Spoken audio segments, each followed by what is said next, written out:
What's up, y'all? Welcome back to another episode of the Cheeky Midweeky, where we are making strength and conditioning not boring anymore. And before we get into this episode, make sure you hit that subscribe button so you can be notified when you get more content that we release. Today on the show, we have Coach Brad Dixon talking about sprint-based football and why this is what you need to be doing with your football team and all of your athletes, because it's going to help you have the freshest, fastest, and healthiest team to win the most amount of games possible. So, Brad, this is probably number 10 or 11 down this high school strength and conditioning rabbit hole, so thank you for joining me. As anybody who knows you, you do a lot at the high school level, so for you to fit this in, thank you very much, brother.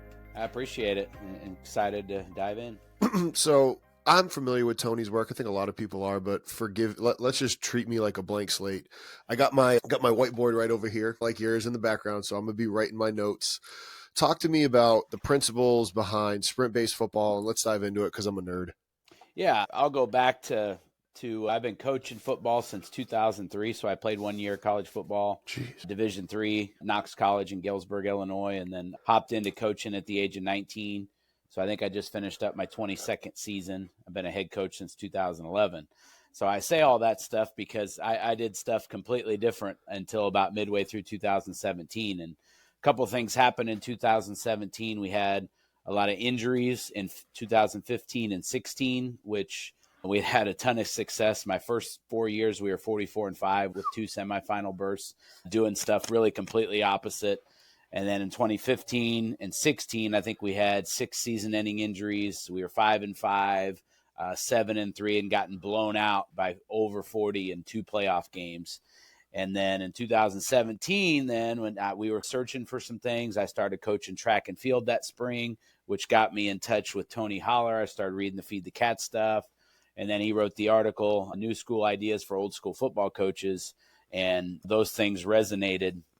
And so that's why I like to give that background, because a lot of people are like, this kind of sounds weird or dumb, or how did you even arrive at this? It was those couple things. We'd had a lot of success. Then we had some down years. Then I started coaching track, which opened my whole mind up to a different idea of performance. So to sum up sprint-based football, it's really performance-based instead of hard work. And I don't want to make it sound like it's not hard work, but I think most football coaches equate winning football as practicing harder and longer than everybody else.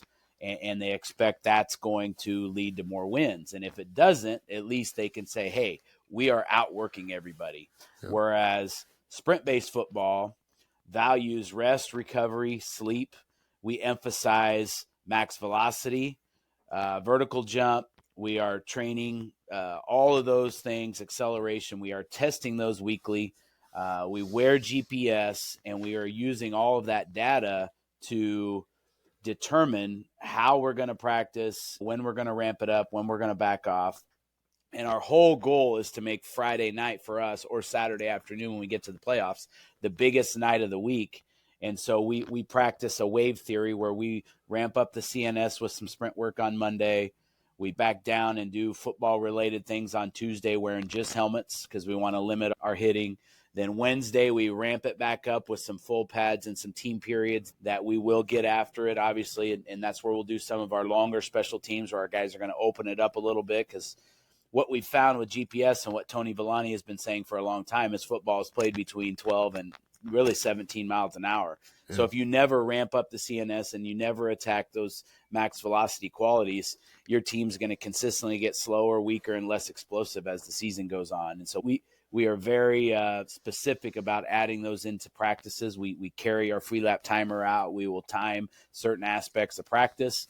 And then Thursday, obviously, like everyone does, I think you back off. You have a very fast, efficient, get them in, get them out. And then we let Friday be the hardest thing. We don't do any traditional conditioning.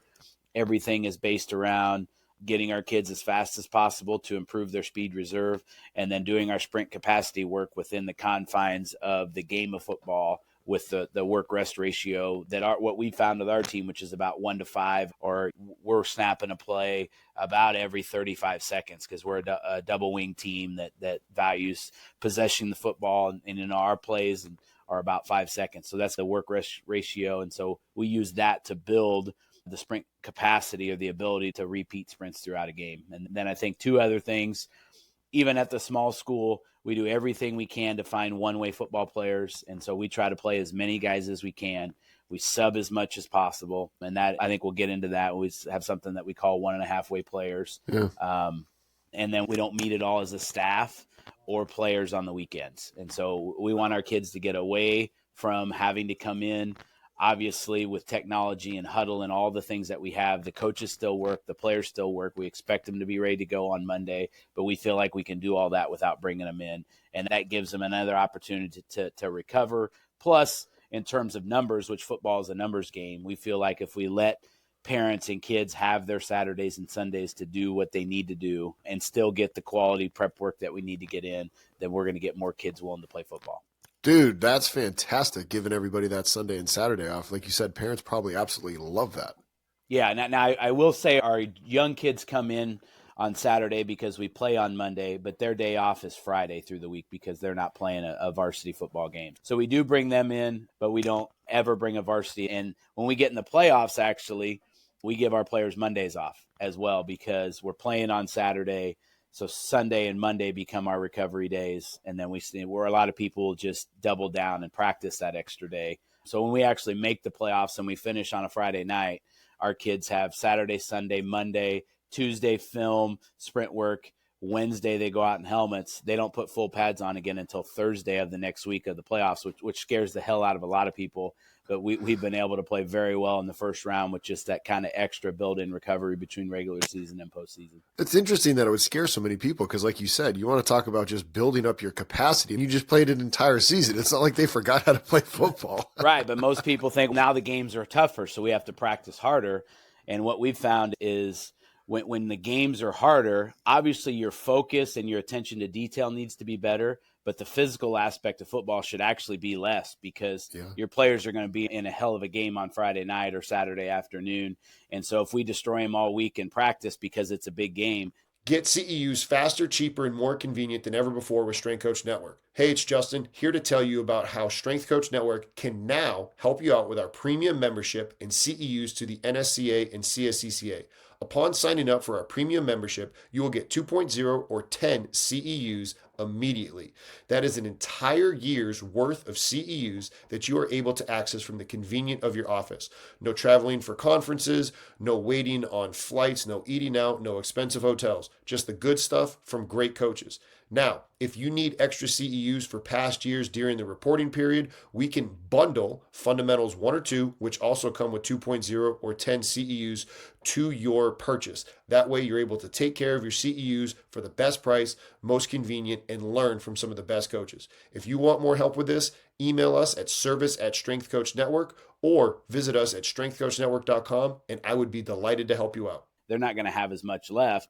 And then the flip side of that is if we know the opponent we're going to play is not very good and our guys might be out at halftime because it's a 40-point game, then we may add in a few extra or a little bit more contact or live periods during that week so that we are continuing to improve our guys' capacity throughout the season. All right. So like you said, you're completely countercultural within the sport of football.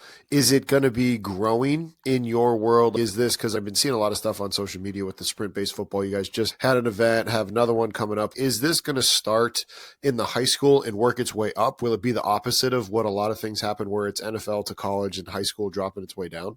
Yeah, I think I know Tony just had a school, Randolph Macon on. I've talked to couple different college coaches this offseason that are trying to be different, right? They're trying to implement something that will increase participation, maybe improve. Because what we've found is, we talked about all those season-ending injuries and all the things. We just haven't had them. We've played in 3 state championships since 2018, made it to the semifinals this year with essentially our entire roster throughout the season, which at the small school level, we have 230 kids in the high school. We have 58 guys out for football. Football was, I don't want to say a dying sport, but participation, I think it's maybe leveled off a little bit, but it's been trending downward for quite some time because of, I think, how us football coaches continue to do things without evolving because we felt comfortable destroying kids from day one of practice and just seeing who can survive at the end.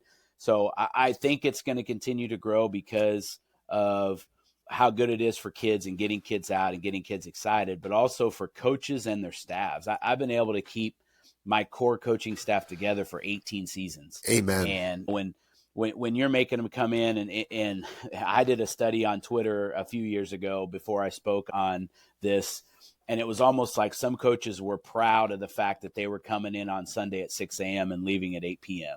And I just think that's crazy.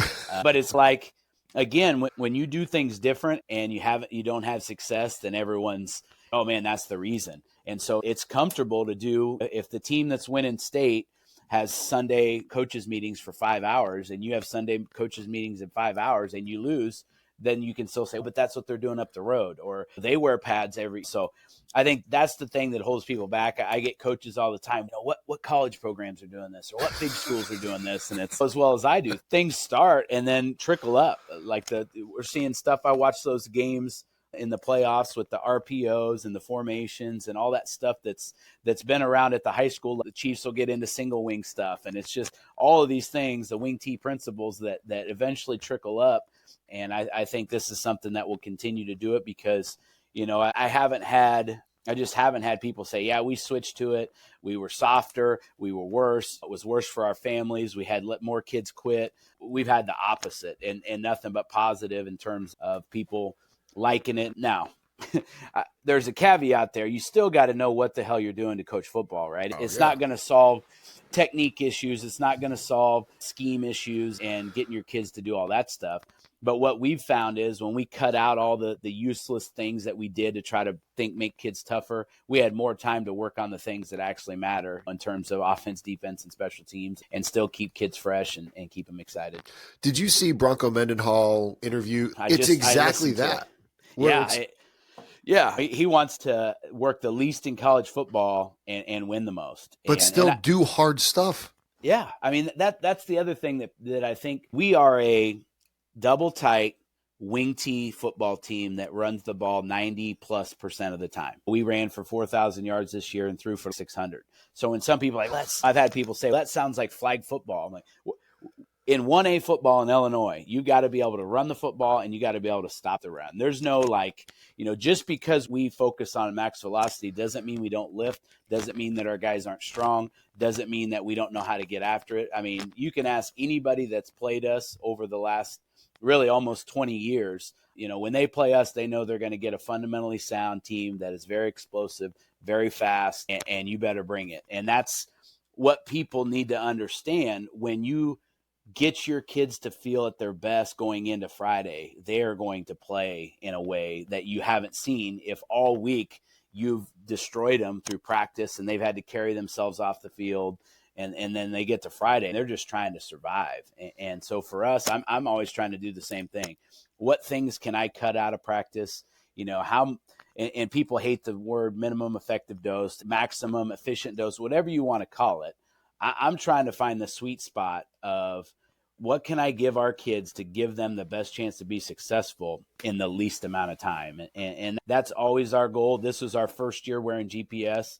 So we learned some stuff. I think it's going to take another year or two to learn more position-specific things. And we moved around some special teams just based upon days that we wanted to have more lower CNS days, but then we might have kickoff team or kick return where a dude's spiking and all of a sudden our player loads are too high on days we didn't want them to be high. And then on days we thought were high, we weren't really increasing our player load enough. And you end up in that middle of the road, which revving it up too much throughout the week's bad, but also staying in that middle of the road too much. And so you've got to put your kids in a position where they're going to have to. And so we learned some stuff this year. And like I said, in year one, it's all about data collection. And our hope is that we will continue to improve that as we go. And that's what I've told a lot of coaches when they ask me about GPS stuff is, listen, years 1 through you're in data collection mode. You're not making a lot of recommendations. So kudos to you on that.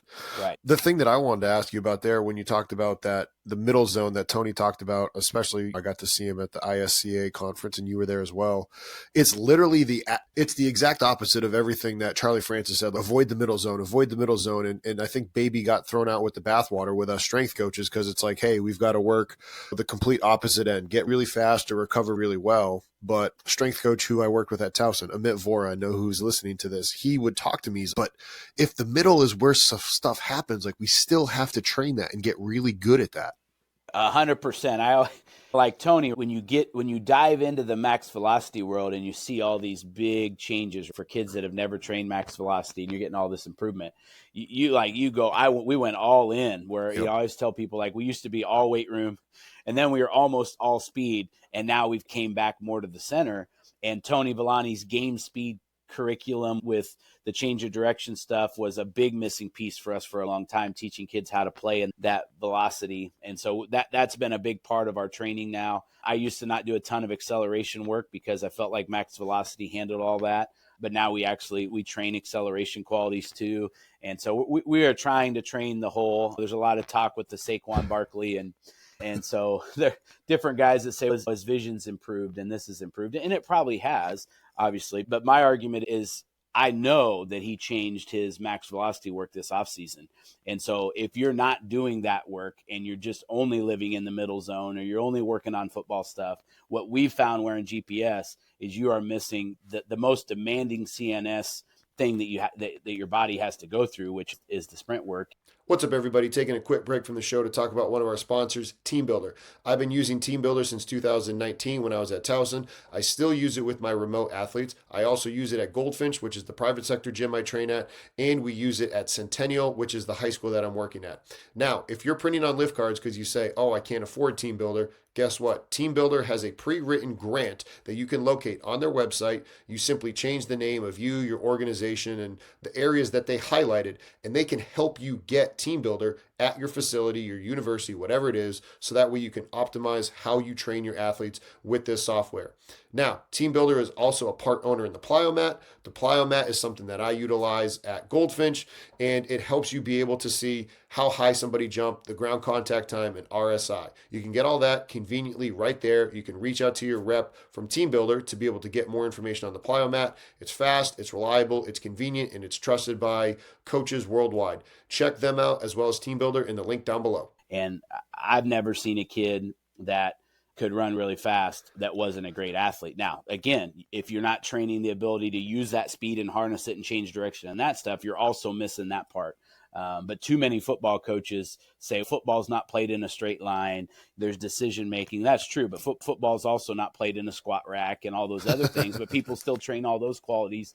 And I just think for so long, and I was guilty of it, right? We trained football and then we conditioned, and we missed a huge part with the max velocity work. And we made our fastest guys slower throughout the season for a long time. You talked about having that Monday being really fast after Saturday, Sunday off.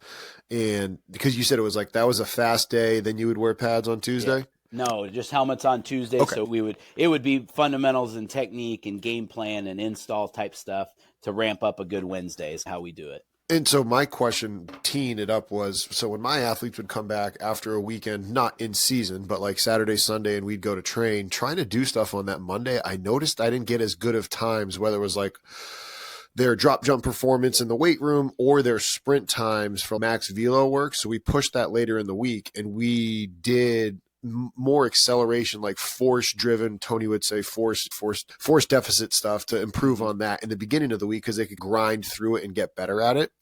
But I want to just talk about, did you ever find that like you had tinkered around with that and you're like, you know what, no, our athletes actually do take care of their bodies on Saturday, Sunday, and that way when they come in on Monday they are able to go out and sprint? And then the backup to that was, what time of the day do you have them outside? Does that, or when they're training, because does that affect when you're able to get them going? Yeah, those are great questions. And I think it's Mark Hoover that always says you got to and even Tony Holler, you got to do the next best thing.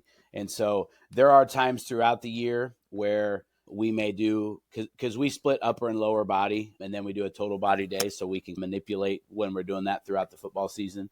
So there are times that we will do, like you said, our Monday might be our acceleration work, and Wednesday could be our max V day, or we might go an upper body on a Monday and then come back and train max velocity on a Tuesday. But what we've found is because they're high school kids and some of them work, but hopefully they're not out doing a bunch of really dumb things. I can't say that's always 100%, obviously different than working with college athletes and things like that. That Mondays, even training, our first class starts. By the time they're out there sprinting, it's probably 8:30.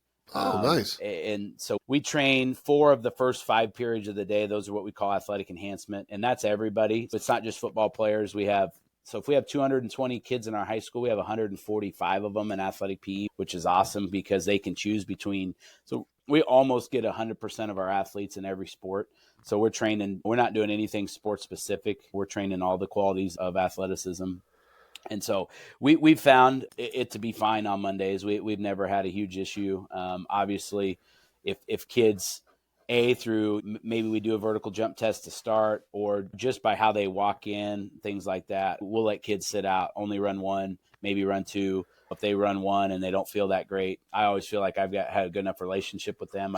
I've moved into the athletic director chair this year, but the guy that took over is continuing with how we did things and having the conversations with kids. And then if we had a really big game on Friday, or let's say our volleyball team played in a huge tournament, or like right now it's wrestling and basketball where we're trying to manipulate all those sports, we will move around that max velocity day like you talk about to make sure that our kids are as fresh as they can be when we're trying to hit those high speeds.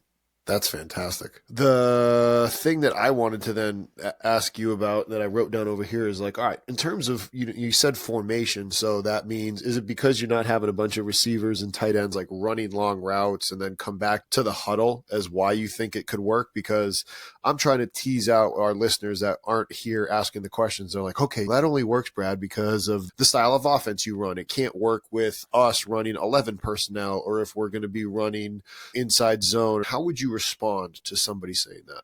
Yeah, honestly, I think it would work better if we were in the spread, because we would do things like we would bring in, because we try to sub so much. We're running 9 running backs in a game, giving the ball to 8 different guys, and because we're a 3-back wing T team, and so we're rotating backs every 2 to 3 plays. If I was in a spread system, I would have, and I think Oregon or Baylor used to do this, I would have receivers split out running go routes on lots of plays, tiring the DBs, and then just have them step off or coming to the sideline. And so you have 3 or 4 different guys come in the series and run go routes that the DB has to cover. And then you finally bring the dude in and then you throw it to him, and the DB is tired as heck and the other guy. So we would do a ton of that. And we had a really good 6'4" guy that kind of blew up. It was a 44-foot triple jumper, crazy good athlete. He grew from 5'3" to 6'4" throughout his high school career. And so we actually played with a split out. Actually a little bit more the last couple of years, and it definitely made us more dynamic. But I think the more you spread the field, obviously the more speed is part of the game, and we would substitute, especially, and make them do things, when we're in the wing tee and everything's condensed, we still try to sub and put guys in situations where they can be successful. But let's be honest here. The backside receivers on half of your run game going to the other way, or if you're splitting the field with your quarterback, I mean, you can put whoever the heck you want out there. And we'll still see teams that'll play their same 11 guys on offense and defense and never sub them. And so we talk about getting guys and keeping them fresh for the fourth quarter. In my opinion, I don't care how much you condition those guys. If you're going to play them in all 120 snaps in a game, and they're going to be ground into the ground by the end of the year. And with the rest that our guys have and the speed at which we have to start the year, that we're still going to be fast in the fourth quarter and we're still going to be fast at the end of the season. But you've got to be creative in how you're going to use, because no one really has twos, even in the NFL, right? When someone gets hurt, like if Saquon Barkley goes down, there's not a number 2. It's the NFL. That's the NFL. There's not a number 2 that's going to step in and do the job. So everyone needs to have their ones, and you got to do everything in your power to train up those 2s the best that you can, get them in where they can be successful in certain situations. So if that happens, there's not as big a gap. But even more importantly, you really got to take care of those number 1s to make sure you got them at the end of the year when you need them. And that's exactly what I was going to say, is it almost puts more work on you and the coaching staff to coach up the rest of your team, instead of like, all right, I'm just going to invest my time in these 22 kids, offense, defense. No, if you're going to coach and play that, if you're going to play that many kids, you have to coach that many kids. Right. I think it's conscientious coaching, right? With Brett Bartholomew, he talked about players 6 through 30. Everyone's got the 5 dudes that you can't live without, right? Everyone has them. You could probably coach them very little. And sometimes we overcoach those guys because they're super talented, but it's those players that are past that can go one way or the other, right? They can become great players. They can go from average to good, or they can go the opposite way. And so we've been very fortunate over since 2011, we've won 10 games a year on average, roughly, with a 9-game regular season, between 9 and 10 games a year. What's up, everybody? Taking a quick break from the show to talk about one of our sponsors, Hawken Dynamic. I've been using Hawken Dynamics ever since I was at Towson. Still utilize it today when I'm at the private sector at Goldfinch. Even brought the plates from Goldfinch over to Centennial to do some force plate testing with the football team there. We've done force plate testing with other high school athletes. It is something that you need to get. If you want more help with it about how to practically use it and you want to reach out to us, feel free to reach out to us at service@strengthcoachnetwork.com. Not only do I utilize it with lower body assessments, I use it with upper body assessments, plyo push-ups, prone Y assessments. You can also utilize it for what I call an upper body isometric mid-thigh pull, where essentially you're doing a push-up at the strongest range and you're pushing into an immovable force, so a barbell, same way you do an isometric mid-thigh pull. Like I said, been using them for years. Valid, reliable. The customer service is fantastic.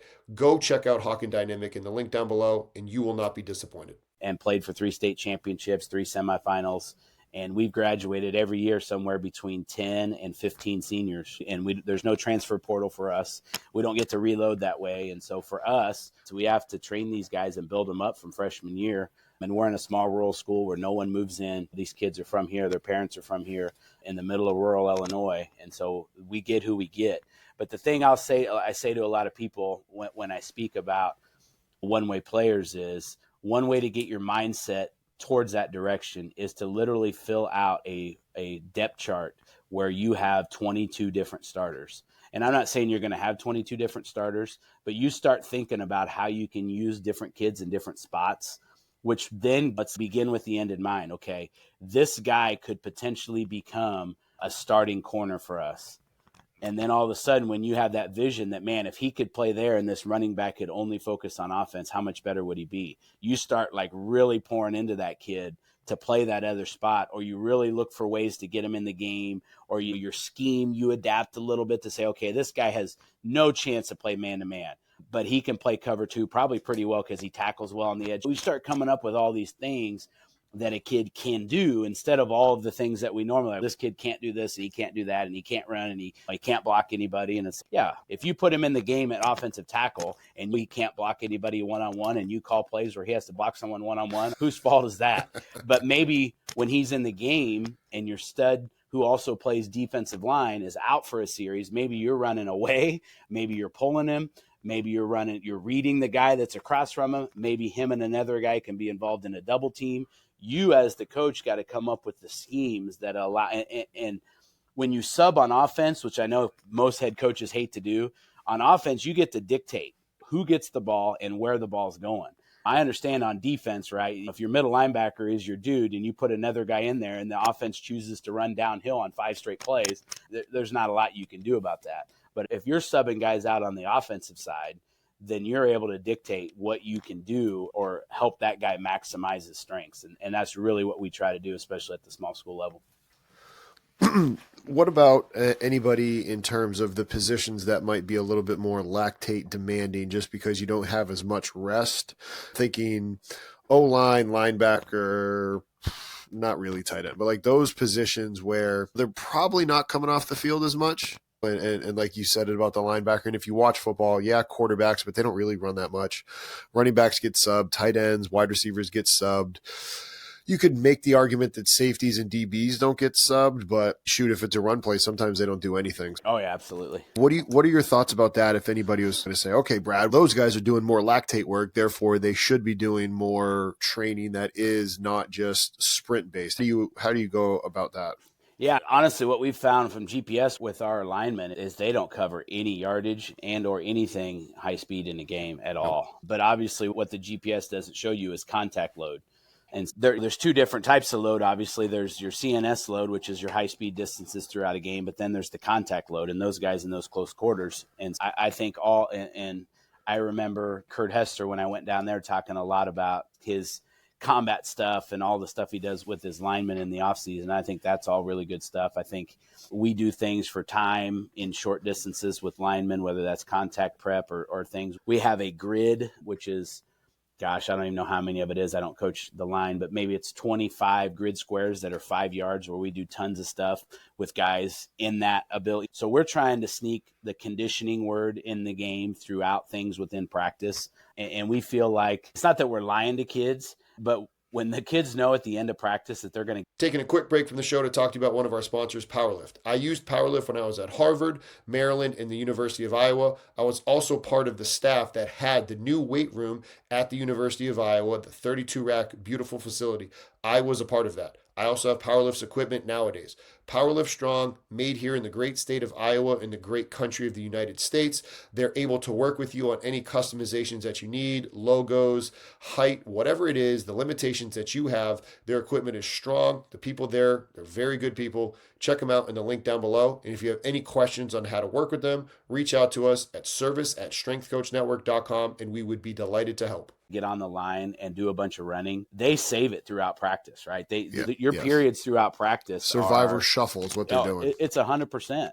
And then, so we will break out the free lap timer though with those linemen, and we'll have them pull, and we'll put a chip on. We do it with our running backs. So we're going to still get that. And that's another thing with GPS that we figured out is our bigs, especially in order to maintain that max velocity, we've got to really hit that.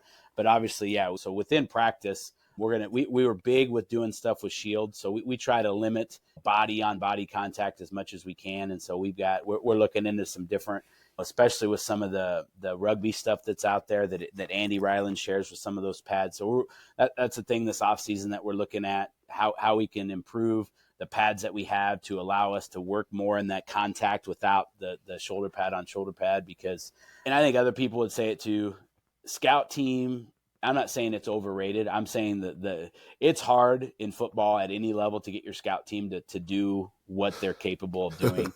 And so I'm not, and I know some coaches run so much team. We don't run a ton of team against a live look just because the look itself is bad on both sides of the ball. And then your opportunity for injury, right? Especially if you're doing it at the end of practice. And so we do a lot of group stuff. We do a lot of half line. We do a lot of that type of stuff, 2-on-1s, 2-on-2, where we're trying to get that, what you're talking about, that ability and that physical component and more of that kind of lactate work, repeat work within those different periods as opposed to team.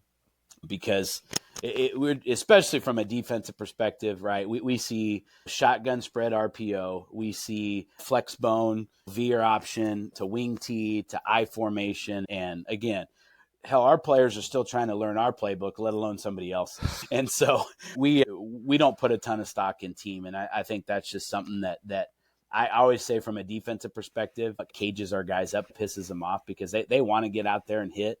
And if you take the opportunities away from them in team, especially so if we start a team period and like the first 3 or 4 plays, our guys are getting after it and it's like tackle for loss, boom, and our guys are jacked up, I'll just cut it.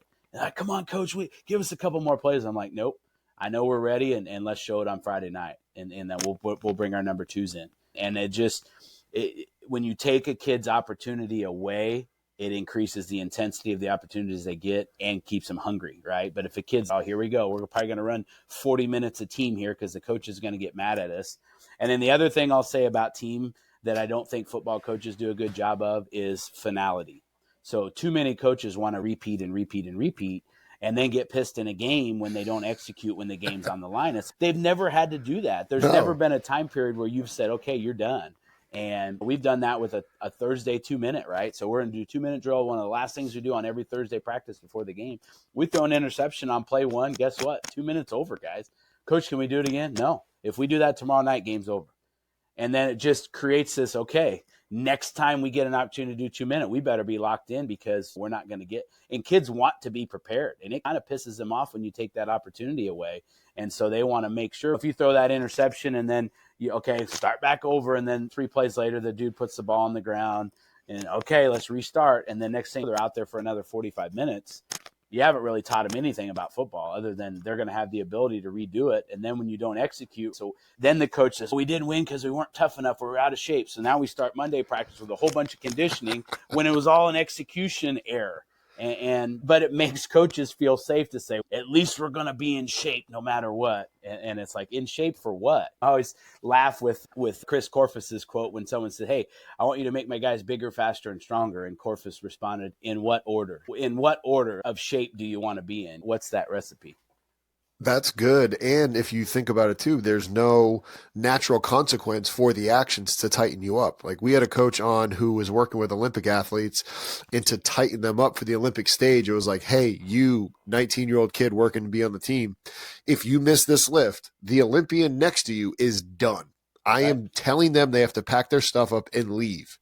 And he would if that person missed it. And so it heightens you up. Man, I got to make this rep so I don't disappoint my teammate, which is exactly what happens in competition.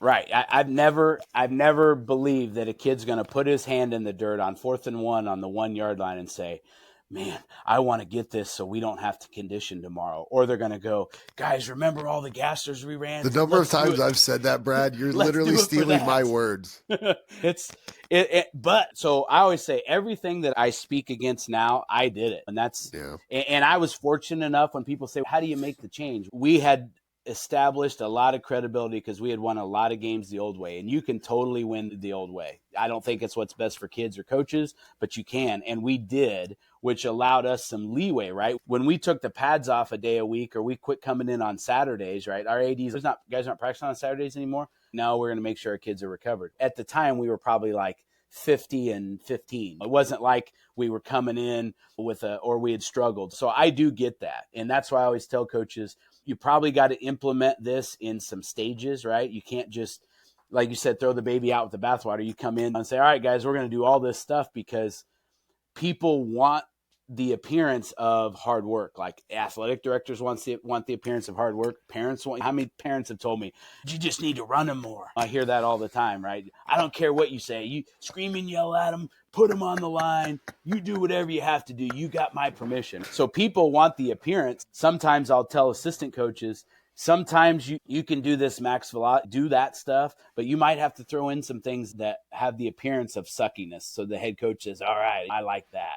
Now I know we're getting tougher. So you got to figure out where you're at and who you're working with, because some coaches, they want that. And I don't care what you try to tell them, they want an aspect of that. So you got to figure out. I remember talking with Kurt Hester, and he would say, oh, he never liked the winter workouts and so he would, there's things that you have to do, but he would try to find a way to do it in a way that still benefited the athletes, as opposed to just doing a bunch of stuff that would get guys tired early in the morning in February.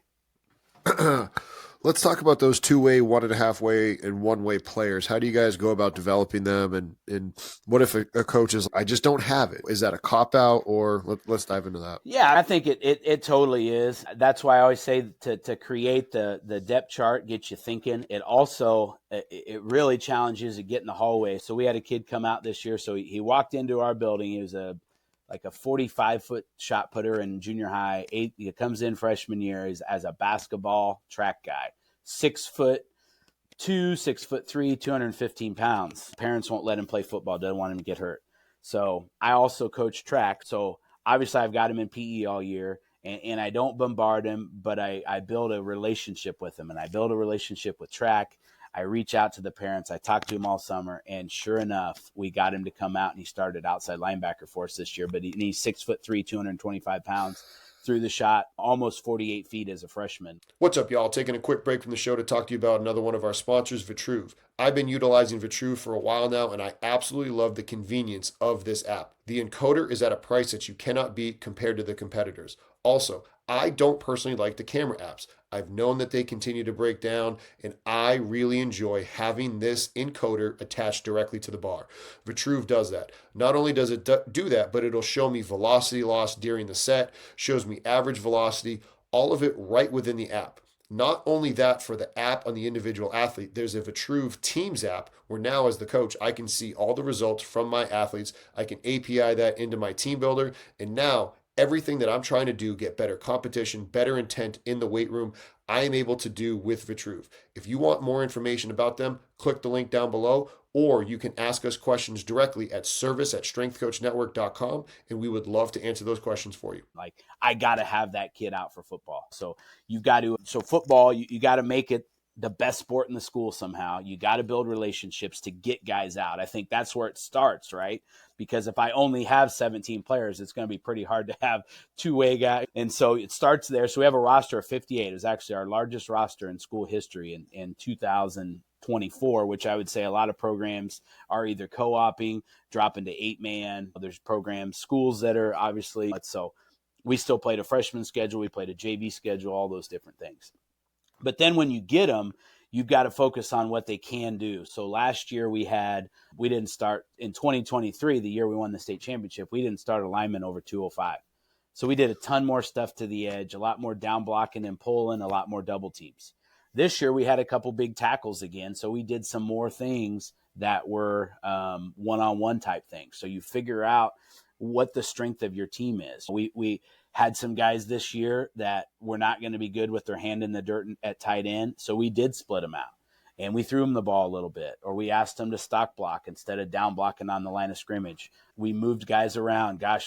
We moved our all-state fullback to quarterback.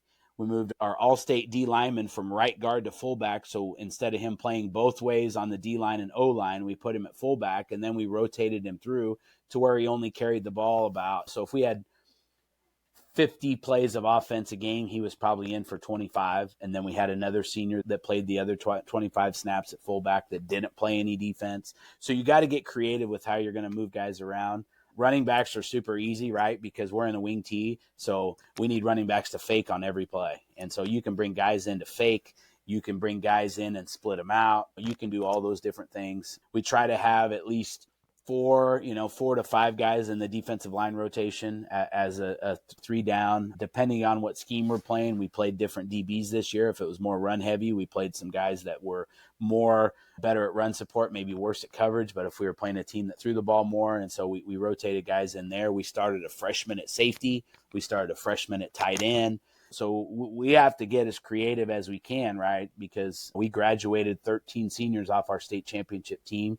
We returned only 5 starting positions out of 22. So we had to figure out a way. And we ended up with really only about 2 to 3 guys that never came off the field, and for the most part. And then if that was the case, then those guys didn't play on special teams. And you figure it out. And until you give those guys a chance, sometimes you don't know what they can do. Hearing you say all that makes me think, like, in college football and in the pros, do you just think that money is going to be the reason why people don't hook, line, and sinker do this? Because they're paying people so much money that they want to get as much money as they can out of them, and it'll be easier to implement at quote unquote smaller schools? So at the NFL level, I think we've already seen it with running backs by committee. I think that's been going on for a while, right? So people will run 2 and 3 running backs. It makes fantasy football not as fun, right? Because you can't just get that one guy, although like Saquon and some of that was coming back this year. But I think S&C programs at the college level are focusing on it. And even at the NFL level, you look at, so we're doing the sprint-based clinic, and John Shaw from the Titans is going to be speaking with us. He was with Les Spellman when they turned around Arizona, and the Tennessee Titans hired him. And then you look at the staff at Houston with Ryan Grubbs and Matt Van Dyke and all the things they're doing with that. I think the Lions with Mike Clark, and I think Corfist is helping them through Mike Clark a little bit. And so I think it's coming down the line in that regard. I think colleges too, obviously with Kyle Bolton and with what happened at TCU, and then he ends up at Oregon. And so I do think that it's the idea of, as long as we get 50 guys at Power Clean 300 or whatever the stats that everyone wanted. So I think it's coming around that way, but I still think you're going to have those head coaches that are old school and that are going to expect maxes. They want certain levels of maxes because in 2015, when this team won, they had these many guys that could squat 500 or all that kind of stuff. And we used to be that way too. And now I always say that our strength should happen organically based upon what we do. So we don't chase maxes anymore. We work up to heavy singles, we call them, and we say, hey, if you're here, and we always try to have our guys leave at least 1 in the tank, and you're able to add 10 pounds more to the bar, 20 more pounds to the bar on this day, then do it. But we don't have the big blowout one RM days anymore like we always used to. And we chase those other qualities. And obviously we still lift 2 to 3 times a week. I think that's the other thing people don't realize, but we use VBT and we're throwing med balls and we're doing all these other things, double jumps. And so there's just so much more to our weight room than just bench, squat, deadlift, or power clean. You wear a lot of different hats, and you talked about that. Which one are you, I was going to say, which one are you most passionate about? But looking back, you can't, I really like this. But what's the one where you feel like, okay, I'm able to make the most positive impact on all the student athletes, and this is the avenue that I would recommend strength coaches to be able to do the same, to have the biggest impact on their athletes, to do the most good? Yeah, I think the hat that I'm wearing now in the athletic director's chair, we've got guys walking the halls that aren't, like in our winter sports right now, that aren't playing anything. Maybe we have a wrestling roster of 14 to 20 and a basketball roster somewhere around 15 or 16. And so coming up with ways to help coaches engineer their sport. And I think for a strength coach too, from that regard, because I'm the unofficial director of athletic performance, I call myself here too as well. But how can we help the sport coaches reverse engineer their sport to make it more enticing, like a sport like wrestling and basketball, which are very demanding sports, different energy systems, schedules that are crazy. You could have a tournament. So one of my passions right now is to try to help those coaches figure out a way where those practices suck less. How can we still train a wrestler to allow them to compete at the highest level of wrestling without going into the wrestling room for 2.5 hours and destroying them every single day? Because there's just a lot of other stuff to do today for kids to do. And so if I'm on the fence, I don't think I want to go in there and do all that stuff. So how can we, off-season wise, train them in the summer to make it enticing to come? In season, how can we give them the best opportunity to be successful? In track, we adopted a lot of Tony's philosophies. I give my athletes every Friday off. Our practices are about 45 minutes. They're super high intense. We try to only go to the best meets. We try to have the best gear, all that type of stuff. But how can I help influence the programs in our school to get every kid out that they possibly should get out?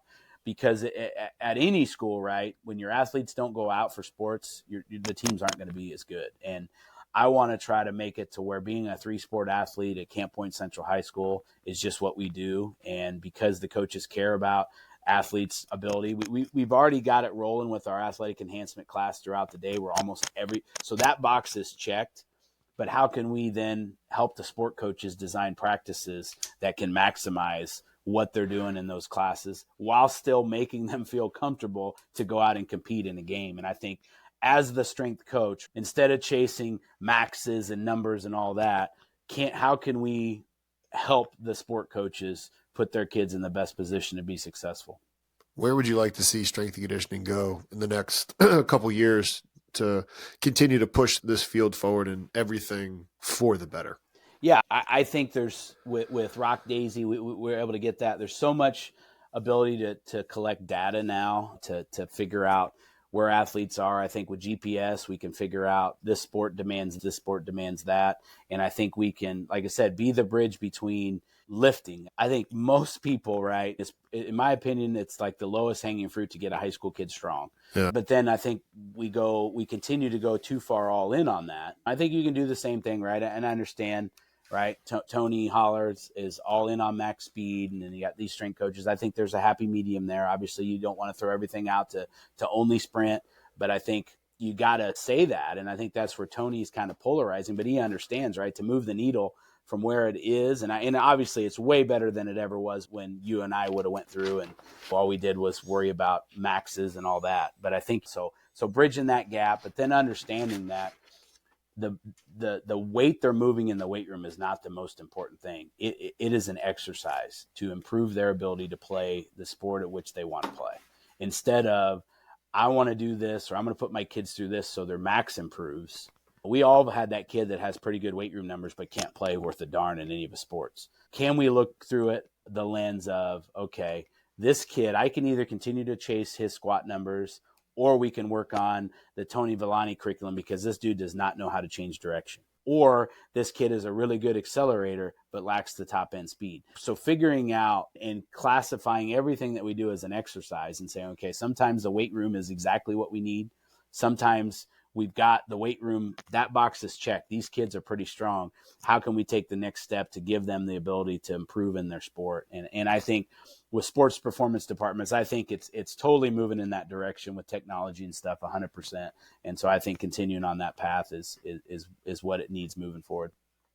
I agree with you, and I think it's a really good spot to end this conversation so that way you can go about the rest of your day. Anybody, he's in the building right there. I can see the plays drawn up behind you. So, Brad, thank you for joining us and explaining this to me, because I have a much better understanding of sprint-based football. And strength coaches out there, if you have questions on things, ask questions and learn and get curious. Kind of, oh gosh, what's the soccer coach with the mustache, Sudeikis, when he throws the darts? I never watched the show. Oh my gosh, I sound like an idiot now.